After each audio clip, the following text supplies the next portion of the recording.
कई साल पहले रतनपुर नाम के गांव में बनवारी नाम का एक गरीब किसान अपनी पत्नी और दो बच्चों के साथ रहा करता था। खेती के नाम पे उसके पास एक बहुत छोटा सा खेत था और वो उसी में खेती करके किसी तरह अपने परिवार का पेट पालता था। बिमला, हम कभी कभी सोचत हैं कि भगवान हमका गरीबी के अलावा कभी कुछ नहीं दिया। अब तो बच्चा सब भी बड़ा होने लगा है। समझ नहीं आता घर का खर्चा कैसे चलेगा, और फिर कोई न कोई मुसीबत भी लगी रहती है।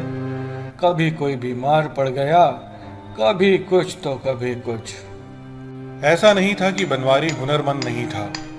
उसे बहुत सुंदर मूर्तियां बनानी आती थीं और अगर वो चाहता तो मूर्तियां बेच के अच्छे पैसे कमा सकता था। लेकिन बनवारी अपने जीवन में आती मुश्किलों में ही इतना उलझा हुआ था कि वो खेती के अलावा और कोई काम करने के बारे में सोच भी नहीं पाता था। कितनी बार सोचता हूँ कि मूर्तियाँ बनाकर बेचूं तो कुछ आमदनी ही बढ़ेगी, लेकिन इस घर की परेशानी खत्म हो तब ना कोई कुछ करे। ना ही मुसीबत खत्म होती है और ना ही हम कुछ और काम कर पाता हूँ।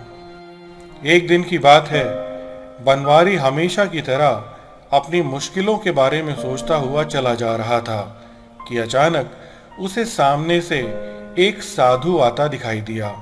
बनवारी ने सोचा, बनवारी, ऐसा लागत है कि तुम्हारा नसीब ही खोटा है।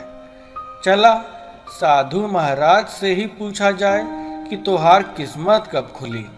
और उसने साधु महाराज को अपनी सब परेशानी बताई कि कैसे उसके जीवन की मुश्किलें और उलझने उसे आगे बढ़ने से रोक रही हैं।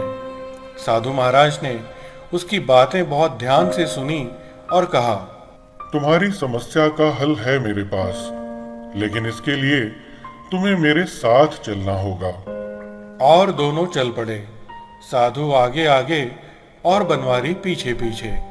चलते चलते वो दोनों गांव से दूर पहले एक जंगल में पहुंचे और फिर जंगल के बीचों बीच एक नदी के किनारे। नदी के किनारे पहुंचकर साधु ने बनवारी से कहा, तुम्हारी हर परेशानी का हल नदी के उस पार है और हमें वहीं चलना होगा। ये कहकर साधु वहीं एक छोटी सी चट्टान पर बैठ गया। बनवारी थोड़ी देर खड़ा रहा और फिर साधु की देखा देखी वो भी साधु के पास ही बैठ गया। बनवारी इंतजार कर रहा था कि साधु महाराज कब कुछ बोलेंगे और कब वो दोनों नदी के उस पार जाएंगे। पर बैठे बैठे काफी देर हो गई, लेकिन साधु ने कुछ भी नहीं कहा। हारकर बनवारी ने ही साधु से पूछा, महाराज, आप किसका इंतजार कर रहे हैं? आखिर हम नदी के उस पार कब चलेंगे?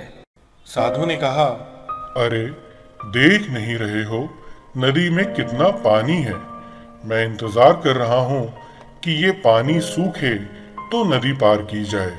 साधु की इस बात पे बनवारी को हंसी भी आई और गुस्सा भी। वो बोला, कैसी बात करते हैं महाराज? नदी पार करने के लिए भी भला कोई नदी के पानी के सूखने का इंतजार करता है? नदी तो हम तैर के भी पार कर सकते हैं, किसी नाव से भी पार कर सकते हैं। इंतजार किस बात का? बनवारी की बात पे साधु ने मुस्कुरा के कहा, बिल्कुल सही कहा तुमने बनवारी, और यही तुम्हारा सबक है। हमारा जीवन भी एक नदी की तरह है और नदी के पानी की तरह जीवन में मुश्किलें कभी खत्म नहीं होती, बल्कि कभी कम तो कभी ज्यादा होती हैं। अगर हम जीवन में कुछ करने के लिए, आगे बढ़ने के लिए मुश्किलों के खत्म होने का इंतजार करेंगे तो इसी किनारे बैठे रह जाएंगे और कभी भी उस पार नहीं पहुंचेंगे जहां हमारी मंजिल है। साधु की बात से बनवारी की आंखें खुल गईं। उसने झुक के साधु को प्रणाम किया और तय कर लिया कि अब वो बिना कोई बहाना बनाए जीवन की हर मुश्किल का सामना कर